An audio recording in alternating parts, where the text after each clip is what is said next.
મારું નામ કટારા નેન્સીબેન રાજેશભાઈ. હું આજે બિરસા મુંડા વિશે બે શબ્દ બોલીશ તો આપ સૌ શાંતિથી સાંભળશો એવી મારી આપ સૌને નમ્ર વિનંતી છે.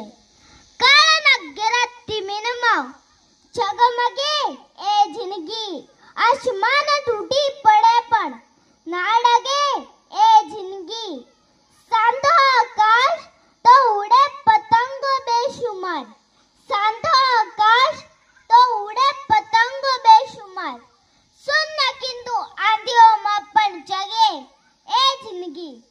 આજે આપણે આવી એક જિંદગીના સ્મરણો સિંચવા છે જે આંધીઓમાં પણ એવી કુમારીથી જીવે કે આજે પણ એમની બુલંદીઓ વર્તાય છે. આજે પણ આકાશમાં ધ્રુવના તારાની જેમ અવિજાળ છે. આપણા આદિવાસી સમાજના એક વીર પુરુષ, મહાપુરુષ, ધૈર્યવાન, ધરતી આબા, જગત પિતા એવા અગણિત વિશેષણોથી નવાજીએ તો સમય ઓછો પડે અને શબ્દ ટૂંકા પડે એવું જેવે રતન એટલે કે શ્રી બિરસા મુંડા અને એ આપણા ભગવાન. ઝારખંડ રાજ્યમાં આવેલા રાંચી શહેર નજીકના ઉલીહાટુ ગામમાં સુગના મુંડાને કરવી હાટુના ઘરે આ ધરતીને પાવન કરવા અને જળ, જંગલ, જમીનનો સંઘર્ષ કરવા 15 નવેમ્બર 1875 ના રોજ શ્રી બિરસા મુંડાનું અવતરણ થયું. સાલગાગામાં પ્રાથમિક શિક્ષણ પૂરું કર્યા બાદ ચેપાસા ઇંગ્લિશ મીડિયમમાં અભ્યાસ માટે ગયા.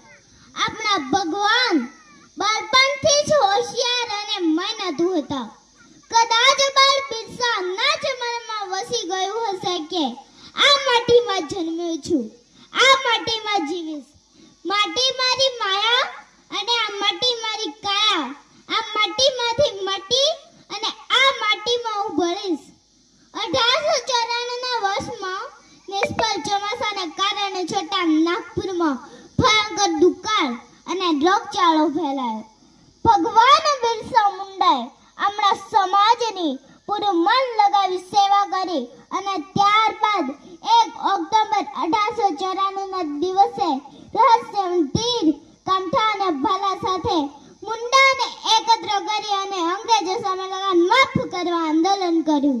આપણા જગત પિતા કહેતા, આપનો સે મત લડો, આપનો સે મત લડો, બલ્કि અમને હક